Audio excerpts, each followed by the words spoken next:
tem que subir até Alô, essas coisas não chegam no tempo. Olha, essas coisas de efeito especial, olha. É responsável para ensinar os cavalos. Vai. Os cavalos não sabem andar direito. Sacerdotes são mais sérios. Não sabem andar em linha reta.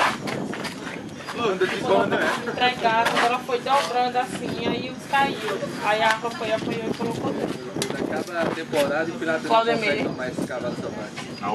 Hoje voltou pra gota. Hoje esse de a pé. Ficou revoltado, jogou o pano no Calma, mas se ele escutar um negócio desse Pô, aí. eu quase que pulo, eu digo Jota Quest. Acho que hoje eu vou jogar o pano pro público. É. Não vai jogar pro povo judeu, não. Vai ser pro público hoje. Falar com o diretor. Pra levar o paninho de lembrança de Pilatos. Pilatos, né? Quase global. Global. Global. De novo. O global rural. Julianes. Não começa não, por favor, Juliane! Tá? Eu desci de novo da besta e não tinha um segurança. Eu com a minha cara de besta, desci da besta e não tinha um segurança.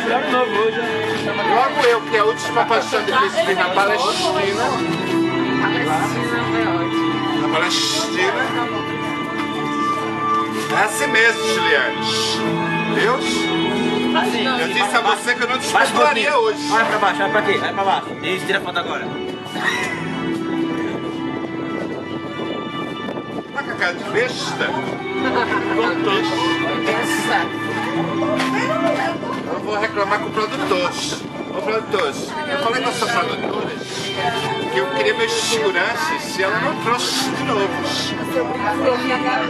Eu disse a ela que a Zuzinha ia colar solta. Deixa eu sair lá em casa, mas não foi pra pegar o ônibus. Certo, quem mais que falta na segunda?